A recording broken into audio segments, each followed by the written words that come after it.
지난 9월 26일에 정부가 발표한 부동산 PF 대출 확대 방안은 만시지탄이 있긴 하지만 매우 시에 적절하다고 볼 수 있습니다. 우리 부동산 업계에 종사하는 사람들의 마음이 다 같은 마음이겠습니다만 이제 멈추었던 아파트에 신규 건축이 되살아날 것을 간절히 바라고 있습니다.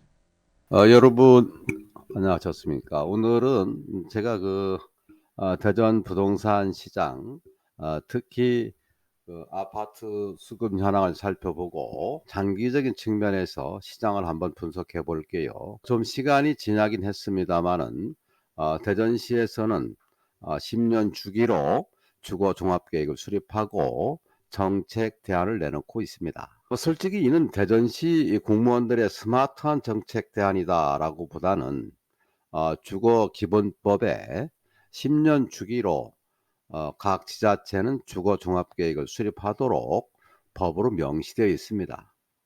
어쨌든 대전의 경우에 2030년까지 주거 종합계획을 수립한 보고서를 중심으로 말씀을 드리고 현 시장의 흐름을 파악할 필요가 있어서 오늘 콘텐츠를 만들었습니다. 먼저 대전의 인구 현황, 세대 현황을 한번 살펴보겠습니다. 대전의 인구는 2020년까지만 해도 150만 명을 육박했지만 그 이후에 지속적으로 감소하면서 2030년에는 140만을 겨우 넘을 것으로 보입니다. 이는 전국적으로 인구 감소 경향과 비슷한 모습을 보이고 있는데요. 대전의 경우는 세종이란 변수가 있어서 이런 현상이 더욱 두드러지는 것 같습니다. 하지만 가구 수는 오히려 2030년에는 60만 가구가 되면서 2020년 61만 가구에 비해 무려 2만 가구 이상이 늘어나는 것으로 분석하고 있습니다. 이는 인구는 줄어들고 있으나 가구 수가 늘어남에 따라서 주택 수요가 지금보다는 더욱더 늘어난다는 의미가 되겠습니다. 또한 주거 형태를 보면은 단독주택이나 연립 같은 주거 형태보다는 무려 54% 이상이 현재 그렇게 주거 형태를 유지하고 있고요. 또 아파트를 선호하고 있습니다. 앞으로도 지속적으로 아파트 같은 공동주택 수요가 더욱 늘어날 수 있음을 보여주는 것이죠. 그런데 문제는 중형 가구, 즉 4 내지 5인 세대수가 아니라 1 내지 2 세대수가 기하급수적으로 늘어나는데 문제가 있습니다. 사실 이는 당연한 현상입니다. 인구는 줄어들고 의료기술의 발전으로 고령 인구가 늘어나기도 하고 또 이제 문제는 청년 세대의 증가가 문제가 되겠죠. 이에 대한 정책이 절대 필요합니다. 이상으로 우리 대전 부동산 주택 시장의 베이스를 한번 살펴봤고요.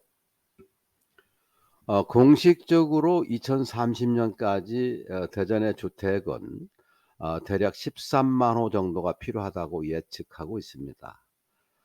이는 소형은 50%, 이 중에서 소형은 50%, 중형은 30%, 대형은 20% 정도 수요가 있을 것으로 보는데 실제 공급 예정량은 12만 호 정도만 공급될 것으로 보이고 이에 따라서 현재 2023년 이후에 6, 7년간 수급 상황에 따라 과보죽이 예상되고요.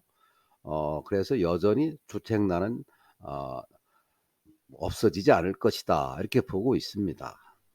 도시개발 사업이나 각종 주택 건설 사업, 이른바 예를 들면 도안지구 도시개발 사업이나 중곡지구, 그리고 하카지구 등 이런 사업들이 대표적인데요. 이런 신규 개발 지역으로 생산될 주택이 7만 6천 호 정도 되고요. 재개발, 재건축 사업 등 이 기본 도심 개발로 생산될 주택 수가 4만 4천 호 정도 예상됩니다. 이에 따라서 앞에서 말씀드린 것처럼 대략적으로 1만 호, 만 호 정도는 부족하겠다 이렇게 보는 거죠. 그런데 우리 부동산 시장은 늘 변수가 있습니다. 이 대표적인 케이스가 2021년까지 주택 가격이 급상승한 경우가 있고, 그 이후에 금년 현재까지 기준금리 상승으로 부동산 시장이 왜곡되는 경우를 우리는 직접 목도했습니다. 그렇기 때문에 이러한 변수를 예측하기는 그리 쉽지만은 않습니다. 가장 왜곡이 심했던 경우가 작년 그리고 금년인데요. 추가적으로 신규 아파트 단지 구축이 현저히 줄어들었어요. 최근에 아파트 가격이 조금씩 상승하는 추세에 있는 점은 그나마 우리 부동산 시장, 즉 자산 시장 측면에서 매우 다행스럽다 할 수 있지만, 이는 현 시장을 주도하는 시장 주체는 실수요자 중심 시장이고, 지금까지 살펴본 주택 수급 정책도 실수요를 바탕으로 언급했습니다. 다시 말씀드리면 이러한 예측들은 투자나 혹 모르는 투기 세력을 배제했다는 얘기이기 때문이요. 앞으로도 변수는 늘 나타날 수 있다, 이 말씀을 드리고 있습니다. 현재 부동산 대출 시스템이 약화되어 있죠. 기준금리가 좀 올라갔기 때문이요. 따라서 현재 우리 부동산 자산 시장은 아파트 공급을 하기 위해서 건축하고자 하는 부지들이 여기저기 있습니다만, 현재 계속 지속적으로 진행을 하지 못하고 있어요. 대부분 멈춰 있습니다. 이게 문제였었는데요. 지난 9월 26일에 정부가 발표한 부동산 PF 대출 확대 방안은 만시지탄이 있긴 하지만 매우 시에 적절하다고 볼 수 있습니다. 우리 부동산 업계에 종사하는 사람들의 마음이 다 같은 마음이겠습니다만, 이제 멈추었던 아파트에 신규 건축이 되살아날 것을 간절히 바라고 있습니다. 지난 9월 26일에 정부가 발표한 부동산 PF 대출 확대 방안은 만시지탄이 있긴 하지만 매우 시에 적절하다고 볼 수 있습니다. 우리 부동산 업계에 종사하는 사람들의 마음이 다 같은 마음이겠습니다만, 이제 멈추었던 아파트에 신규 건축이 되살아날 것을 간절히 바라고 있습니다. 이제 결론 삼아 마무리하겠습니다. 자체적으로 지금까지 제가 많은 부분에서, 많은 콘텐츠에서 미시적인 측면을 많이 말씀을 드렸어요.